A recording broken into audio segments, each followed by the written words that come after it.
और मैं हूँ आपके साथ आयुषी सिंह। आए रुक करते हैं खबरों की ओर। यूनियन कार्बाइड कचरे को लेकर बोले CM doctor Mohan Yadav. Supreme court के आदेश पर पीथमपुर में कचरे का निष्पादन हो रहा है।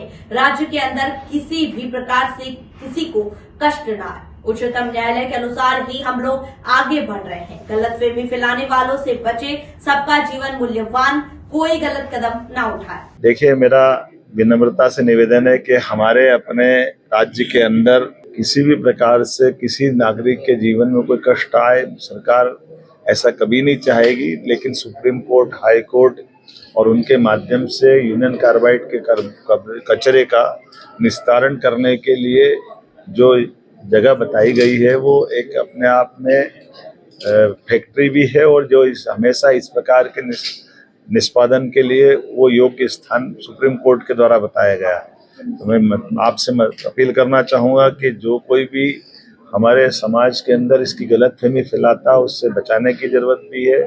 सरकार पूरी तरह से गंभीर होकर के वैज्ञानिकों के मार्गदर्शन में ही यूनियन कार्बाइड के कचरे का निष्पादन करेगी। किसी भी हालत में किसी व्यक्ति के जान पे कोई खतरा हो जाए, ऐसा हमारा कभी किसी प्रकार का कोई स्टेप नहीं हो सकता है। इसलिए कोई गलतफहमी फैलाए इसके चक्कर में नहीं पड़ना है, हमको सावधानी रखना है। सरकार के माननीय प्रधानमंत्री, माननीय उच्चतम न्यायालय ने जो निर्देश दिए उस निर्देशों के परिपालन की दृष्टि से जो हो सकता है हम सब उसी प्रकार से ही आगे बढ़ रहे हैं। अभी तुरंत कचरा जलाने का निर्णय भी नहीं किया गया है, कचरा डंप किया गया है, लेकिन योग्य प्रकार से वैज्ञानिकों के और कोर्ट के मार्गदर्शन पे ही हम लगातार बढ़ रहे हैं। इसलिए इतना हमको ध्यान रखना कि सबका जीवन मूल्यवान है, किसी भी व्यक्ति का कोई गलत कदम ना उठाए।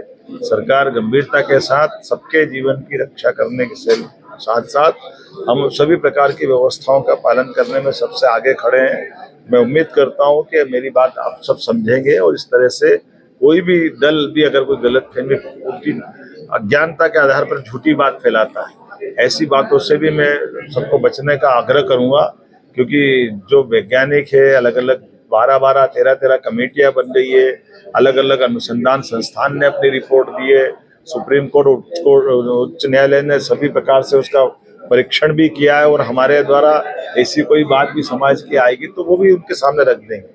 लेकिन केवल वोट की राजनीति के कारण से कोई झूठी बात फैलाता है तो ये मैं उसके लिए क्या कह सकता हूँ, उसके लिए निंदा ही करूंगा कि उनको इससे बचना चाहिए। क्योंकि हमारे कई नई पीढ़ी के बच्चे अगर ये गलतफहमी पालेंगे तो ये किसी के लिए भी ठीक नहीं होगा। मैं एक बार फिर यूनियन कार्बाइड की वो भयानक त्रासदी याद करो, यही त्रासदी अतीत के कालक्रम में उन सत्ताधीशों को याद दिलाएगी जिनके शासनकाल में ये हुआ था, और उनके दल के लोग अगर ये गलतफहमी फैला रहे हैं तो आज 40 साल बाद भी अगर वो इससे बाज नहीं आ रहा है तो मैं उम्मीद करता हूं कि वो इस घटना से सबक ले लें कि कम से कम वैज्ञानिकों पे भरोसा करे, सुप्रीम कोर्ट और कोर्ट पे भरोसा करे, और सरकार उसके साथ खड़ी है। ये मैं आपको बताना सर, उज्जैन को आप गुना जिले के जामनेर पुलिस पर दुष्कर्म के आरोपियों को संरक्षण देने का आरोप लगाते हुए पीड़ित परिवार ने महिला थाने में शिकायत की है। महिला और परिजनों का आरोप है कि जामनेर पुलिस ने दुष्कर्म की शिकायत नहीं सुनी, बल्कि आरोपियों की शिकायत पर पीड़ित पक्ष के खिलाफ मारपीट की धाराओं में एफआईआर दर्ज कर ली। घटना 3 महीने पहले की बताई जा रही है। पीड़ित परिवार के मुताबिक आरोपियों ने एक दिन पहले 1 जनवरी को एक बार फिर फरियादिया के साथ दुष्कर्म करने की कोशिश की। महिला के परिजन उसे बचाने पहुंचे तो 6 आरोपियों ने उसके सिर पर कुल्हाड़ी और अन्य घातक हथियारों से हमला कर घायल कर दिया है। वहीं परिवार का कहना है कि जामनेर पुलिस ने उनकी शिकायत दर्ज नहीं की, इसलिए वे महिला थाना पहुंचे थे और वहीं इसके बाद एसपी कार्यालय भी जाएंगे। हालांकि महिला थाना पुलिस ने पीड़िता को गुना जिला अस्पताल भेज दिया, जहां उसका मेडिकल परीक्षण किया गया है। पुलिस मेडिकल रिपोर्ट के बाद कार्यवाही की बात कह रही है। क्या नाम है आपका? राजू कलावत। क्या मामला हुआ बताएं? मामला ये हुआ, इसका रेप किया। रेप करने के बाद कल शराब पी, शराब करने के बाद दुष्कर्म करने आए, नहीं आए तो पेट्रोल डाल के आग लगाने की कोशिश करी। हम लोग इसने चिल्ला चोट करी तो हम लोग पहुँचे तो उनने तेगा, तलवार और कुल्हाड़ी से वार किया। तीनों बाप बेटो। कहाँ के रहने वाले हैं? बसीलगढ़ के। कब का मामला है ये? कल का मामला है। और रेप उनने 3 महीना से कर रहे हैं, शोषण कर करके थाने में भी गए, थाने में कोई सुनवाई नहीं हमारी। अब कहाँ जा रहे हैं? अब महिला थाने जा रहे हैं। अच्छा, एसपी कार्यालय पहुँचे। एसपी कार्यालय भी जाएंगे। न्याय की गुहार लगा। यहाँ की गुहार लगा। पापा बेहोश हैं। पुलिस आपका कौन सा गाँव है? बसीलगढ़, तहसील वहसील कौन सी लगती है? राघोगढ़। रावगढ़। तो वहाँ के जो थाने वालों ने कुछ नहीं बोला? कुछ नहीं बोला, थाना जाम नहीं रहे, कुछ नहीं किया। उनने कहने लगे कि चलो यहाँ से जाओ तुम महिला थाने या कहीं भी कुछ कर लेना। चलो, तो लोगों की FIR कर ली, उन लोगों की FIR करी। उनके तरफ से FIR हो? नहीं है, उनके तरफ से FIR हो? कोई चोट नहीं हुई।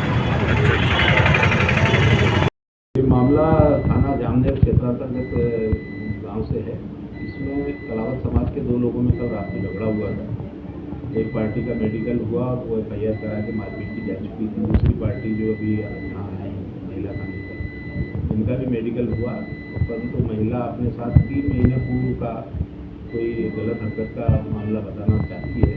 वहाँ महिला सब इंस्पेक्टर न होने की वजह से वो यहाँ आ गए हैं। तो यहाँ बलात्कार और मारपीट की धाराओं में अपराध पंजीबद्ध किया जाए। 3 महीने पूर्व का वो पुलिस के संज्ञान में नहीं आया है इनका, क्योंकि कलावत समाज के दोनों पक्ष थे, इसलिए उनका आपस में कोई राजीनामा हो गया था, ऐसा पता चला है। इस पक्ष से कितने आरोपी हैं और उस पक्ष से कितने आरोपी हैं? अब ये कितने लोगों को लोग रिपोर्ट लिखाते हैं। मारपीट हुई है, बाकी जो गलत हरकत की है वो किसी एक व्यक्ति के द्वारा की गई थी जो आज से 3 महीने पहले की। मंत्री विश्वास सारंग ने किया करोद में निर्माणाधीन सीएम राइज स्कूल का निरीक्षण। स्कूल निर्माण में देरी को लेकर मंत्री सारंग ने जताई नाराजगी। स्कूल डिजाइन को लेकर मंत्री के सवालों का जवाब नहीं दे पाए अधिकारी। नवंबर तक पूरा होना था स्कूल बिल्डिंग का काम। निर्माण कार्य की गति के हिसाब से 1 साल और लग सकता है बिल्डिंग निर्माण में। मंत्री सारंग ने कर्मियों को इंगित कर जल्द सुधार करने के दिए निर्देश। करोद क्षेत्र के सरदार भगत सिंह स्कूल जो कि सीएम राइज स्कूल हमने सैंक्शन कराया था, उसका निरीक्षण किया है। काम में बहुत विलंब हुआ है। नवंबर तक ये हैंडओवर होना था 2024 में, और अभी नहीं लगता है कि इसको पूरा होते होते 1 साल से कम समय लगेगा। निश्चित रूप से एजेंसी की भी और बाकी लोगों की भी गलती आज हमने इंगित की है।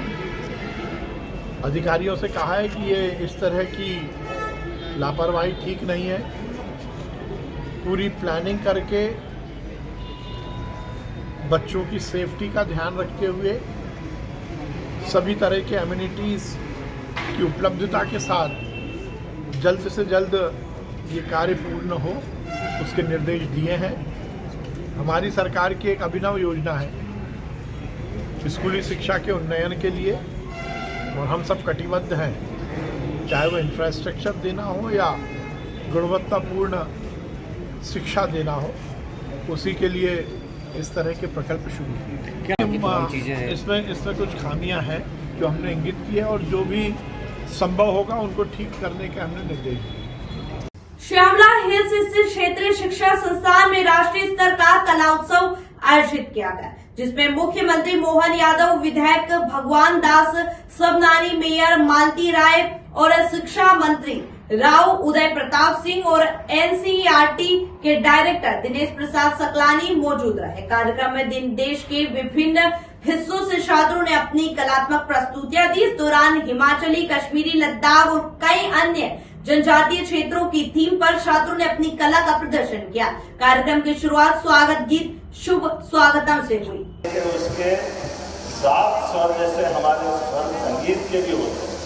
अपने शरीर के अंदर जैसे वैदिक वाक्य यत् पिंडे तत् ब्रह्मांडे, जहाँ हमारे प्राण नदी, पहाड़, पर्वत पूरी प्रकृति में एक समान है, और जैसा हमारा पिंड है ऐसा ही हमारा ब्रह्मांड है। इस बात को समझने के लिए अतीत के काल से अगर किसी को जाना जाता है तो हमारी सनातन संस्कृति को जाना जाता है। हमें इस बात का गर्व है।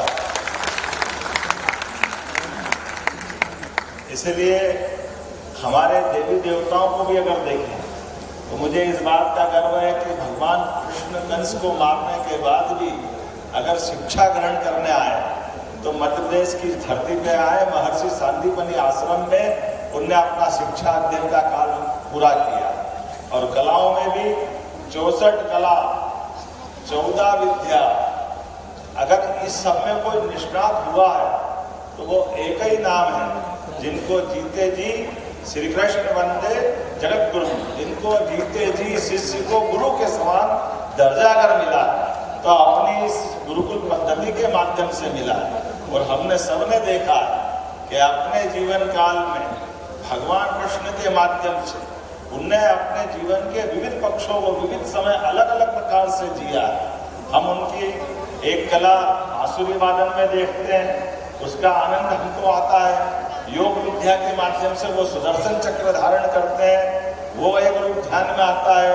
विराट स्वरूप की बात भी जब कही जाती है, या महाभारत के उस भीषण युद्ध में उनकी अपनी दक्षता के बलबूते पर ये एक ऐसा पक्ष आता है जो अपने जीवन काल में विद्या और कला दोनों का संयुक्त प्रकटीकरण है। वो संयुक्त प्रकटीकरण कैसा है, हम सब जानते हैं कि भगवान कृष्ण ने एक बार जो आया है उसको जाना है, और आने के जाने के क्रम में हमारे बीच प्रत्येक जिंदगी का एक एक लम्हा, एक एक समय उतना ही महत्व का है हमारे लिए। एक नहीं, ऐसे अनेक उदाहरण उनके बलबूते पर हमारे माध्यम से, भगवान कृष्ण के माध्यम से दिखते हैं। आपके यहाँ पर भी इस कला उत्सव के माध्यम से आपने भी वो सारी व्यवस्थाओं को जोड़ने का प्रयास किया, माननीय मोदी जी के माध्यम से। कितना अच्छा लगता है कि कथकली की बात भले होती है, लेकिन भगवान कृष्ण हो और अलग अलग देवी देवताओं की पूरी कथा सुनाने के लिए नृत्य शैली से भी कथा कही जा सकती। ये हमारी कितनी अच्छी परंपरा है। ऐसे ही श्रीमद् भागवत बैठ करके पारायण कराने की पद्धति तो हमने सुनी होगी, लेकिन नारदी संकीर्तन के माध्यम से वो भी कोई भागवत होती है। ये भागवत अगर दिखाई देती है तो ये हमारे यहाँ दिखाई देती है। हमारे लिए एक नहीं, ऐसे कई उदाहरण भरे पड़े हैं, जिन उदाहरणों के माध्यम से अतीत से काल के इतिहास को जानने का। लेकिन भोपाल में अगर बात कर रहा हूँ तो राजा भोजपाल याद करता हूँ, राजा भोज याद करता हूँ। हमने सबने एक मुहावरा सुना होगा, वो मुहावरा गलत है। मैं आपको उसका अतीत का इतिहास बताना चाहूँगा। मुहावरा कहते हैं कहाँ राजा भोज और कहाँ। अब ये इसी प्रकार का एक उदाहरण है जो मैं बताना जा रहा हूँ। ये मुहावरा गलत है।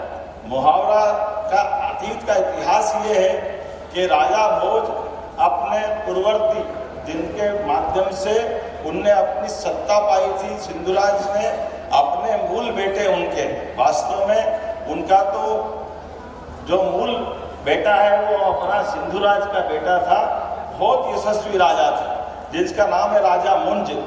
राजा मुंज वो व्यक्ति है जिसने बहुत पराक्रम पुरुषार्थ से अपना साम्राज्य खड़ा किया था। भोज के पिताजी के साम्राज्य को बढ़ाया था, लेकिन वो उनका सगा पुत्र नहीं था, वो बोधि पुत्र था, ओरस पुत्र था, घास में मिला था। लेकिन काल के प्रभाव में जब भोज हो गए तब भी उनके पिता सिंधुराज ने अपने भले दत्तक पुत्र को पहली गद्दी उसी को दी, और गद्दी देने के बाद उसको अपना सारा साम्राज्य देकर के आगे बढ़ाने का मौका दिया।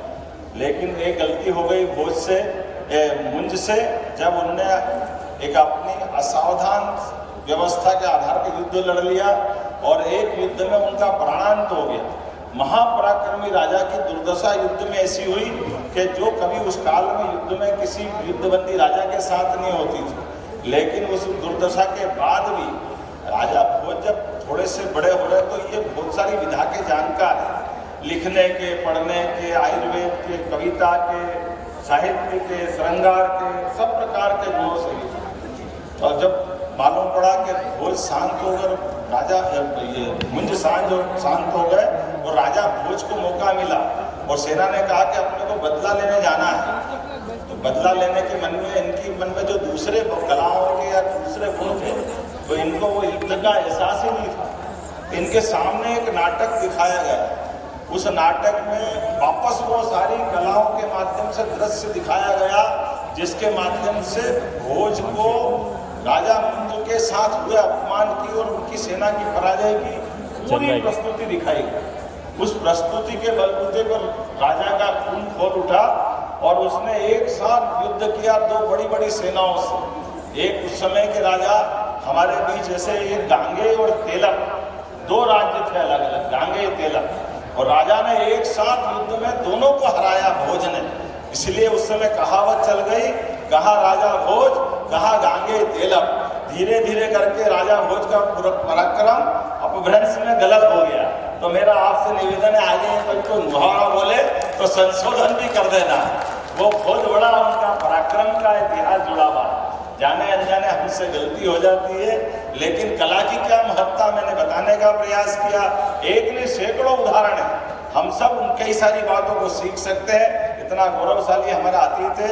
आज कलाकारों के माध्यम से एक बार फिर हमारे यशस्वी प्रधानमंत्री का अभिनंदन करें, श्रीमान नरेंद्र मोदी जी का जो कितने प्रकार से काम कर रहे हैं, जोरदार अभिनंदन करें माननीय मोदी जी।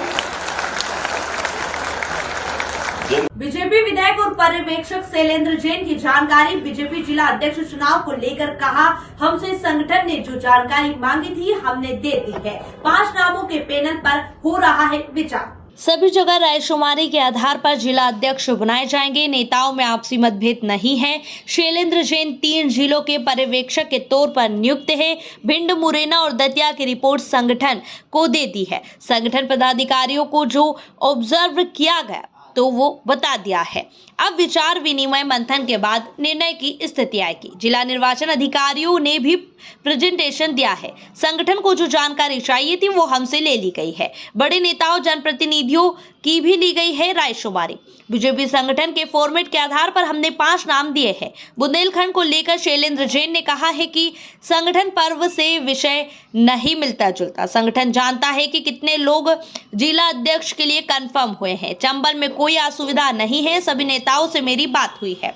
जिला अध्यक्ष का बड़ी सावधानी के साथ किया जाएगा। 4 वर्षों पूर्ण करने वाले जिला अध्यक्ष बनने की संभावना नहीं। नए व्यक्ति को जिला अध्यक्ष से मिलेगा मौका। महिलाओं को मिलेगी बड़ी संख्या में जिम्मेदारी। अध्यक्षों को लेकर क्या बातचीत हुई है? सागर को लेकर चर्चा है कि पैंच फंसा हुआ है। सभी बड़े नेता अपने करीबी नेताओं को जिला अध्यक्ष बनाना चाह रहे हैं। देखिए, मुझे चंबल संभाग के 3 जिलों की जिम्मेदारी दी गई थी और मुझे आज उन्हीं तीनों जिले भिंड, मुरैना और दतिया, इन 3 जिलों के पर्यवेक्षक के नाते मुझे अपनी रिपोर्ट पेश करनी थी। तो मैंने माननीय शिव प्रकाश जी भाई साहब, हमारे माननीय जो प्रभारी महोदय हैं महेंद्र सिंह जी, माननीय प्रदेश अध्यक्ष जी, संगठन महामंत्री जी और हमारे प्रदेश की चुनाव की दृष्टि से जो ऑब्जर्वर हैं, पर्यवेक्षक हैं, उन सबके बीच में हमने अपना विषय जो कुछ भी ऑब्जर्व हमने किया वो उनको बता दिया है। अब विचार विनिमय मंथन ये तमाम प्रक्रिया से गुजरने के पश्चात फिर निर्णय की स्थिति आएगी। तो मैं समझता हूँ कि जो काम मेरा था एक पर्यवेक्षक के नाते वो कार्य हमने पूर्ण किया। उसका प्रेजेंटेशन जो है 3 जिलों का देके, और कमोबेश यही स्थिति बाकी तमाम संभागों की है या तमाम जो जिलों के क्लस्टर बनाए गए थे पर्यवेक्षक के नाते उनने किया है। और जो हमारे जिला निर्वाचन अधिकारी हैं उन्होंने मिलके उसका प्रेजेंटेशन किया है। जो इन्फॉर्मेशन माननीय को चाहिए थी वो इन्फॉर्मेशन संगठन ने हम लोगों से ले ली है। वहाँ का जो रायशुमारी है उसका फीडबैक लिया है। जो बड़े हमारे नेता हैं, जो जनप्रतिनिधि हैं, उनका क्या विचार है, उनका क्या सोच है, वो फीडबैक हमने उनको दिया है। अब इन तमाम विषयों को लोगों से बातचीत करके वरिष्ठ नेताओं से वो निर्णय करेंगे। तो मुझे लगता है कि कोई झंझट नहीं आएगी, कोई दिक्कत नहीं आएगी, बहुत आराम से सारे निर्णय हो जाएंगे। कितने लोगों के नाम दिए सर? एक जिले के एक मिनट सर, लिस्ट में एक जिले के कितने व्यक्तियों के? एक फॉर्मेट भारतीय जनता पार्टी प्रदेश संगठन ने बनाया हुआ है। उस फॉर्मेट में हमें प्राथमिकता के साथ 5 नाम देने हैं। ये हमारी पैनल होगी, तो 5 नाम जो मतों के हिसाब से है उस हिसाब से उसको हमने बना के उसको सबमिट किया। सर, आप बुंदेलखंड से हैं और बुंदेलखंड में घमासान मचा हुआ है। गोविंद सिंह, चाहे गोपाल भार्गव हो, भूपेंद्र सिंह हो, तीनों नेता चाह रहे हैं, तीनों नेता भोपाल चक्कर लगा रहे हैं, संगठन के नेताओं से मुलाकात कर रहे हैं। ये विषय जो है आज की जो संगठन पर्व है उससे मिलता जुलता नहीं है। आज तो बिल्कुल संगठन पर्व का विषय है, उसी विषय को लेके हम सब यहाँ एकत्रित हुए। देखो ये कितने जिलों का कंफर्मेशन हो गया है ये उनके दिमाग में होगा। सारे जो चीज़ मुझसे पूछी है वही कमोबे सारी जगह से उन्होंने पूछ के और उसको अब फीडबैक ले लिया है, निर्णय उन्हें करना है। रिपीट चंबल में कैसी तरह की स्थिति सामने आ रहा है, क्योंकि आप वहाँ पे संभाल रहे मोर्चा, तो आप देखेंगे ग्वालियर चंबल में भी इसी तरीके की स्थिति कई बार देखने को मिली है कि नेता आमने सामने होते, क्या जिला अध्यक्षों के चुनाव में वो परिणाम देखने को मिला? रामनिवास रावत भी आ गए। नहीं, चंबल में तीनों ज़िलों में कहीं कोई इस तरह की कोई असुविधा नहीं है और तीनों ज़िलों के नेताओं से भी मेरी बातचीत हुई है। बहुत सामंजस्य के साथ सारे विषयों का निपटारा होगा।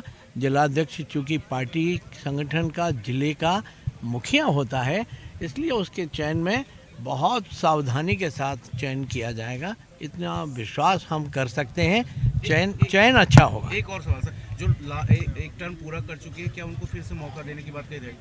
अभी तक जो फीडबैक हमें मिल रहा है या माननीयों से बातचीत करके जो भाव समझ में आ रहा है कि जिनका 4-5 वर्ष का कालखंड पूर्ण हो गया है, ऐसे लोगों को अभी तक एज ऑफ नाउ दोबारा उनको अवसर देने की संभावनाएं फ़िलहाल नहीं लग रही हैं।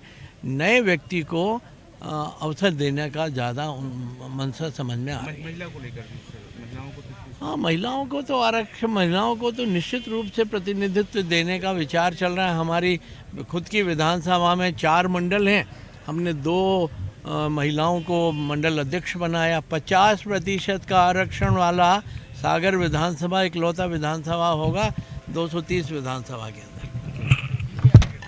जबलपुर के लाडगंज थाना अंतर्गत रानीताल गेट नंबर 1 के पास आशीष कंप्यूटर एंड सेल सर्विसेज में बीती रात जैसे ही सुबह दुकान संचालक अपनी दुकान पर पहुंचे, उन्होंने देखा दुकान के आसपास 10 रुपए 20 रुपए के नोट बाहर डले हुए हैं। जैसे ही दुकान संचालक शटर खोलने के लिए आगे बढ़े, शटर का ताला उनके हाथ में आ गया। उन्होंने तत्काल इसकी सूचना निकटवर्ती थाने में दी। दुकान संचालक ने बताया है कि अंदर कंप्यूटर का सामान अस्त व्यस्त था, साथ ही काउंटर में रखी नकदी 15,000 एवं व्यापारी को देने के लिए रखे हुए 2.5 लाख रुपए गायब थे। इधर दुकान संचालक की शिकायत पर मामला दर्ज करते हुए चोरों की तलाश शुरू कर दी गई है। रात को हम लोग 10 बजे करीब दुकान बंद करके गए और जो है तो सुबह 11:30 पौने 12 टाइम होता है, जो लगभग 11:30 पौने 12 हम आए और दुकान का ताला, पहले तो मेरी नज़र बाजू वाले गेट में पड़ी पड़ोसी के यहाँ, तो पैसे डले हुए थे 10-20 के, चेंज पड़ी हुई थी। तो मैंने झांक के भी देखा अंदर, तो हमारी दुकान की घड़ी बाहर पड़ी हुई थी। तो मुझे डाउट हुआ, मैंने आके अपना होल्ड अप में ताला जैसी चाबी फंसाने को किया तो होल्ड अप मेरे हाथ में आ गया और जो है तो मैंने देखा तो कटा हुआ था। फिर तुरंत मैंने जाके नीचे शॉपकीपर, जो हमारे मतलब रेंट की शॉप है, उनको ऑनर को जाके मैंने एम्प्लॉय को पहले उनके बुलाया, दिखाया, फिर उनको वो आए बाद में, उनको दिखाया, बताया। फिर 100 डाल को कॉल किया, जो जहाँ से पुलिस आई उन्होंने बोला कि भैया आप लोग जो है तो खोल के अंदर देख लीजिए। हम लोग वेट यही कर रहे थे कि वो उनके सामने अपन खोलेंगे, लेकिन उन्होंने बोला आप लोग खोल लो, जो भी सामान गया हो जैसा भी हो उसकी लिस्ट बना के और जो है तो कंप्लेंट आप चौकी में कर दीजिए। किस जगह पे है ये दुकान और किस चीज़ की है? ये अपने Ranital shop gate number 1 address कहलाता है। आशीष कंप्यूटर सर्विस है, प्रिंटर रिपेयरिंग और सेल्स का काम है, जो ताम्रका टाइपिंग के ऊपर फर्स्ट फ्लोर पे रेंट पे है। लगभग कितने की रकम दुकान से गई है अनुमानित? देखिए, बाहर का जो हमारा मतलब कल की जो बिक्री थी, 1 तारीख की जो बिक्री थी, उसमें लगभग 15,000 रुपये रहे और अंदर की ड्रॉज में किसी व्यापारी को देना हुआ था, देने के लिए पैसे रखे हुए थे कि वो आएगा तो उसे देंगे, तो वो अंदर की ड्रॉज में 2 लाख रुपए करीब वहाँ पड़े हुए थे। मेरा नाम नारायण मिश्रा। जबलपुर के गोरा बाजार थाना क्षेत्र अंतर्गत एक अनियंत्रित कार हंगामा मचाते हुए कई लोगों को टक्कर मारने के बाद एक सब्जी बेचने वाली महिला को जोरदार टक्कर मार दी, जिससे महिला की मौके पर ही मौत हो गई। इसके बाद अनियंत्रित कार डीजे वाले से जाकर टकरा गई, जहां सूचना पर पहुंची पुलिस ने अनियंत्रित कार एवं कार चालक को गिरफ्तार कर लिया है। एडिशनल एसपी सूर्यकांत शर्मा के प्राप्त जानकारी के अनुसार कार चालक खमरिया थाना अंतर्गत घाना का बताया जा रहा है, जिस पर विधिवत कार्यवाही करते हुए प्रकरण पंजीबद्ध किया गया है। हम लोग मेन रोड पे हम लोग सब मित्र लोग चाय पी रहे थे, तो उधर पे एक व्यक्ति को इस गाड़ी वाले ने मारा। उसके बाद ये हमारे क्षेत्र के अंदर भागा। यहाँ पर सब्जी ले रही थी हमारे बाजार की हमारी चाची जी हैं रजक परिवार की दुर्गी भाई, वो सब्जी ले रही थी। उस सब्जी वाले को भेड़ के और सीधा स्कूल में जाके भिड़ गया और उनका स्पार्ट में अंदर शांत हो गई है। और जिसमें वो दोनों दारू पिए हुए हैं और इतनी तेज में रहे कि वो अगर स्कूल भी चालू रहता तो और हादसा होता, और बीच में जो भी आता वो सबको लोग मार देते हैं। और ये लोग बहुत यानी कि इतनी दारू पीकर लोग लापरवाही से गाड़ी चला रहे थे, जिसको बाजार वालों ने पकड़कर पुलिस के हवाले कर दिया है। कितने बजे की घटना है ये करीबन 10:30 तक की घटना है। क्या नाम है आपका? प्रमोद भाई। घाना थाना खमरिया क्षेत्र का रहने वाला युवक एक अर्टिगा कार में गोरा बाजार क्षेत्र में आया था और गोरा बाजार तिराहे पर वो मोटरसाइकिल वालों को टक्कर मार दिया और टक्कर मार के भागने लगा। तो आगे एक बुजुर्ग महिला सब्जी लेने जा रही थी, उसको टक्कर मार दिया, जिससे उसकी मृत्यु हो गई। और साथ ही सब्जी वाले को भी ठोकर लगी, उसको भी चोटें आई है। और बाद में जाकर वो एक डीजे वाले वाहन पे जोर से टक्कर मार दिया। अर्टिगा कार को जब्त कर लिया गया है, जो चालक है उसको भी पकड़ लिया गया है। इसमें पूरी जांच कार्रवाई करके जो इसने अपनी लापरवाही बरती है वो भारतीय न्याय संहिता के प्रावधानों के अनुरूप इस पर कार्रवाई जल्द ही की जाएगी। बुजुर्ग महिला कौन है पता चल पाएगा? उसी गोरा बाजार क्षेत्र की है, वो सब्जी लेने जा रही थी।